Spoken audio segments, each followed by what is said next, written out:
بسم اللہ الرحمن الرحیم۔ السلام علیکم۔ اللہ کے فضل کے بغیر نجات نہیں۔ 500 برس کی عبادت کا واقعہ۔ علامہ جلال الدین سیوطی رحمۃ اللہ علیہ نے ایک حدیث شریف نقل کی ہے کہ بنی اسرائیل ایک شخص بڑا عابد و زاہد تھا۔ اپنی استعداد و تباہ کی وجہ سے جب اس کا عبادت کی طرف مزید رجحان ہو گیا تو وہ ترک دنیا کر کے ایک جزیرے میں جا بیٹھا جو آبادی سے یکسر خالی تھا۔ وہاں وہ مکمل یکسوئی کے ساتھ اللہ تعالیٰ کی عبادت میں مشغول ہو گیا۔ اللہ تعالیٰ نے اس کے لیے وہاں انار کا ایک درخت پیدا فرما دیا اور وہ میٹھے پانی کا چشمہ جاری کر دیا۔ اب یہ عابد انار کھا لیتا، پانی پی لیتا اور اللہ تعالیٰ کی عبادت میں مشغول رہتا۔ اللہ تعالیٰ نے اسے 500 برس کی زندگی عطا فرمائی۔ آخر عمر میں اس نے دعا کی، یا اللہ میری 2 دعائیں قبول فرما لے، ایک یہ کہ مجھے سجدے کی حالت میں موت دینا اور دوسری یہ کہ میرے جسم کو قیامت تک اسی حالت میں باقی رکھنا تاکہ جب میں حشر میں اٹھوں تو سجدے کی حالت میں اٹھوں۔ اللہ تعالیٰ نے اس بندے کی دونوں دعائیں قبول فرما لیں اور اس کے مرنے کے بعد اس جزیرے میں بڑے بڑے درخت اگا دیے جن کی وجہ سے اس جزیرے میں کوئی جا نہیں سکتا، اور اس کی لاش سجدے کی حالت میں محفوظ فرما دی۔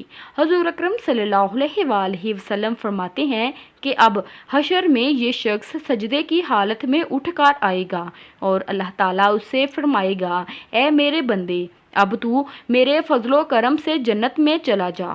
بندہ عرض کرے گا، باری تعالیٰ میں نے پوری زندگی تیری عبادت میں گزاری ہے، میرے نامہ اعمال میں تیری کوئی نافرمانی بھی نہیں، لہٰذا میں جاؤں گا تو اپنے عمل اور اپنی عبادت کی وجہ سے جاؤں گا، تیرے فضل کا کیا سوال ہے؟ اللہ تعالیٰ فرمائے گا، یہ سب کچھ صحیح ہے، لیکن جنت میں میرے فضل و کرم اور رحمت کی وجہ سے جا۔ اس کی سمجھ میں بات نہ آئے گی اور وہ اس بات پر اڑ جائے گا کہ میں تو اپنے عمل ہی کی وجہ سے جنت میں جاؤں گا۔ اس پر اللہ تعالیٰ فرشتوں کو حکم دے گا، ذرا اس کو دوزخ کے قریب کر دو۔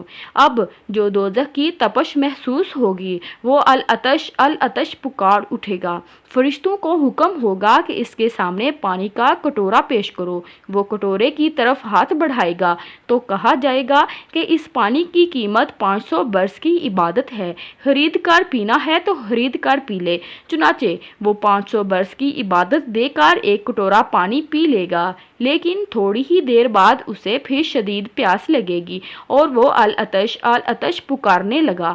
پھر پانی کا کٹورا پیش کیا جائے گا، لیکن اب وہ قیمت ادا کرنے سے عاجز ہوگا۔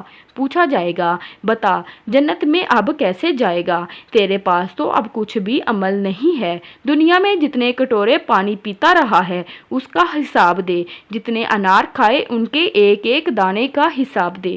وہ عرض کرے گا، یا اللہ میں صرف تیرے فضل و کرم کا محتاج ہوں، بے شک نجات تیرے فضل و کرم ہی سے ہوگی، اور پھر وہ اللہ کے فضل و کرم سے جنت میں جائے گا۔ یہاں سمجھنے کا نکتہ یہ ہے کہ نجات تو بے شک اللہ کی رحمت سے ہوگی، لیکن کوئی عمل حصول رحمت کا سبب بن جائے گا، اس لیے عمل کرتے رہنا چاہیے۔ معلوم نہیں اللہ کی رحمت ہمارے کس عمل کو ہماری نجات کا سبب بنا دے۔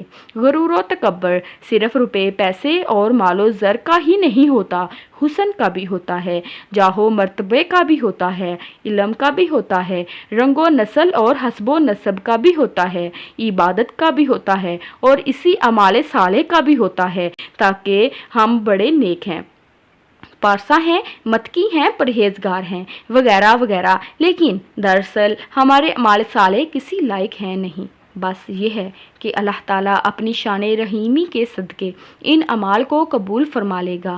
اسی لیے اپنی عبادت اور اپنے اعمال صالح پر فخر و ناز نہیں کرنا چاہیے، بس اعمال صالح کرتے جاؤ اور دعا کرتے رہو کہ اللہ تعالیٰ ان کو قبول فرما لے، جس سے ہماری نجات ہو جائے، جو صرف اللہ کی رحمت ہی سے ہوگی۔